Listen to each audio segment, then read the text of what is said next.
In a perfect world, change management activities would start before a digital transformation ever begins. However, the reality is a lot of organizations don't start change management efforts until they're midway through a transformation. But what exactly should you know and do when you're in that sort of situation? That's what I want to talk about here today.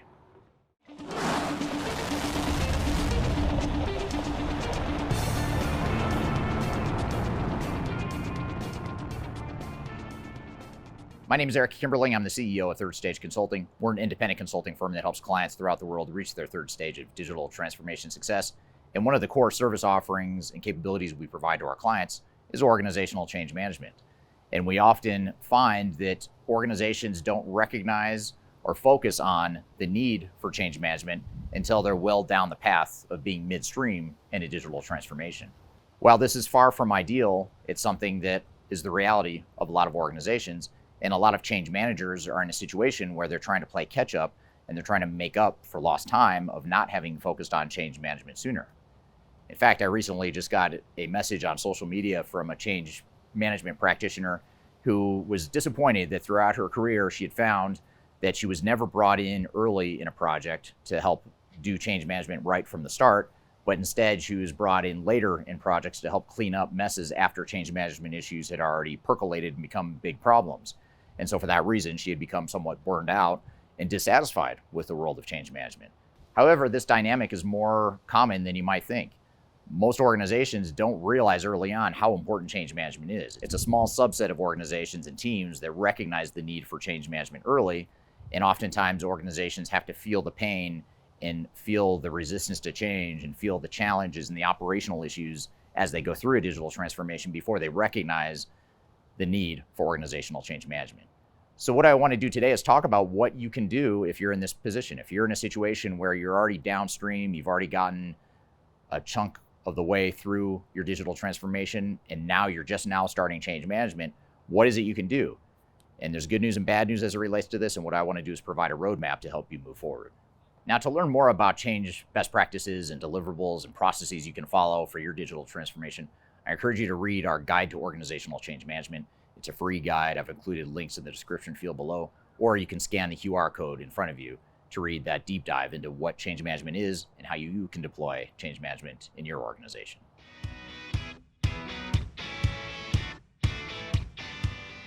Now, there's good news and bad news as it relates to situations of change management starting midstream. Let's start with the good news.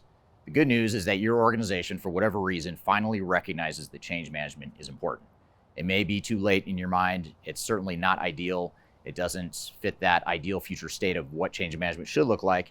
But the good news is you still have time to make an impact and to help people through the transformation.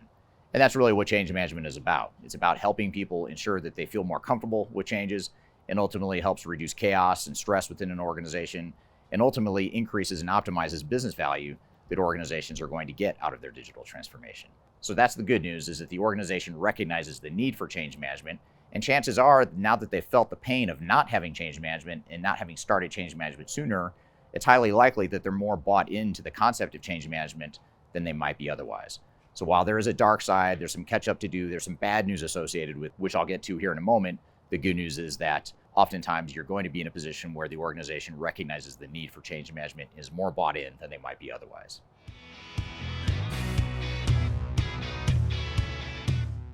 Now, the bad news in all of this is that you're behind the 8 ball. You're already behind schedule if you're starting change management midstream, halfway, or however long through a digital transformation you might be.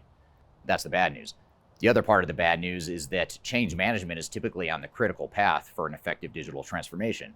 In other words, it's change management that's going to take the longest typically of all the different work streams in a digital transformation.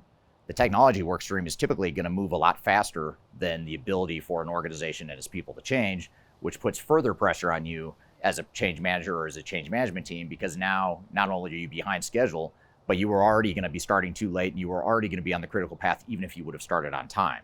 So that's the bad news we've got to deal with here, is that while the organization probably is more bought into the concept of change management now that they've felt the pain of not having started change management, the bad news is you have less time and there's even more pressure to be effective in your change efforts. Now, to help navigate this bad news and the reality of the situation you're in, I'm going to shift gears here in a moment and talk about what it is you can do to catch up and to be effective and to prioritize your time to ensure that you can have immediate and long-lasting value on your organization.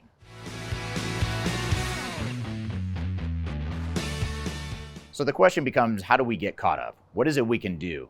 A lot of times when you're first deployed in a change initiative in the middle of a transformation, you look around and things are moving at 1,000,000 miles an hour, and there's a lot of chaos, there's a lot of confusion, there's a lot of change management issues, and it can be overwhelming even as a change expert. So the key here is, what do we do? How do we get some grounding and some direction and some focus on what it is we can do, and how can we prioritize our time so that we're not trying to boil the ocean, we're not trying to change the world overnight, but we are having immediate and long-lasting impact on the organization? Well, first and foremost, and probably most importantly, you want to do an organizational readiness assessment and really do a quantitative and qualitative assessment of what is the state of the organization. How ready is the organization for change? Where are the biggest pockets of resistance going to come from? What are the root causes of those pockets of resistance? You also want to understand the cultural nuances of the organization. What are the strengths and weaknesses of the culture, and how can we overcome some of those weaknesses?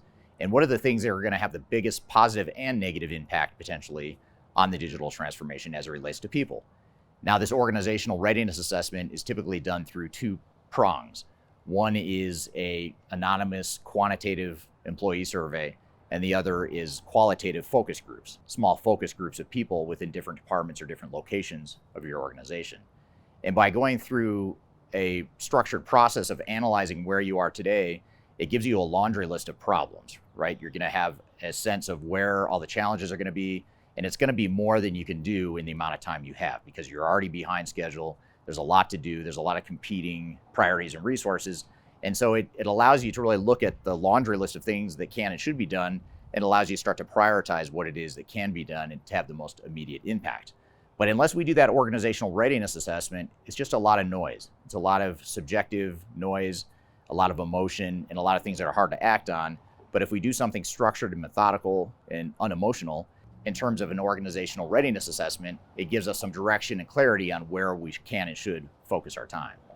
So the key in all this is to determine, how do we focus on the highest value areas so that we're not trying to do too much in too little time, and we're not trying to boil the ocean. I'll give you a few examples of some things that are typically high value, immediate relief sorts of change activities.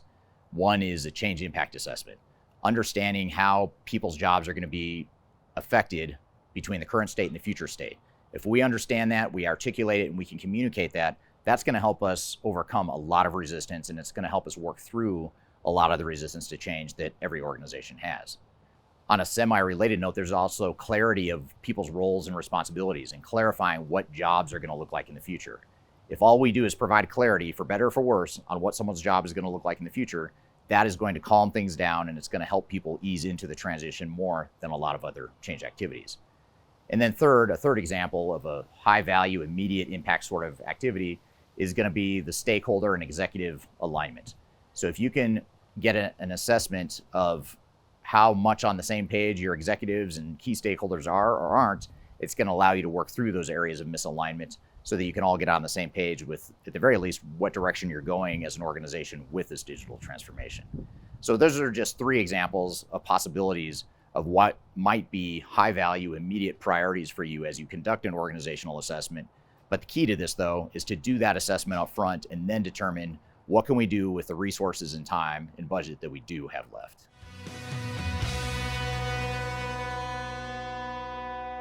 So to help you further dive into this concept of what to do when you're midstream and how to address change management, I want to share with you two resources. One is a playlist on organizational change management on my YouTube channel. You can find that right here. There's a link to it. It takes you to every video I've ever done over the last 5 years or so related to organizational change management. I encourage you to binge watch as many of those videos as you can. You'll learn a lot about change management and get some ideas and how you can deploy some of those concepts within your organization. Secondly, I encourage you to download our Guide to Organizational Change Management. It's a book that I wrote a couple years ago that dives into some of the best practices and lessons learned that we as a team have from helping so many organizations through their change initiatives. You can read that book by scanning the QR code in front of you, or you can use the links in the description field below. So I hope you found this information useful, and hope you have a great day.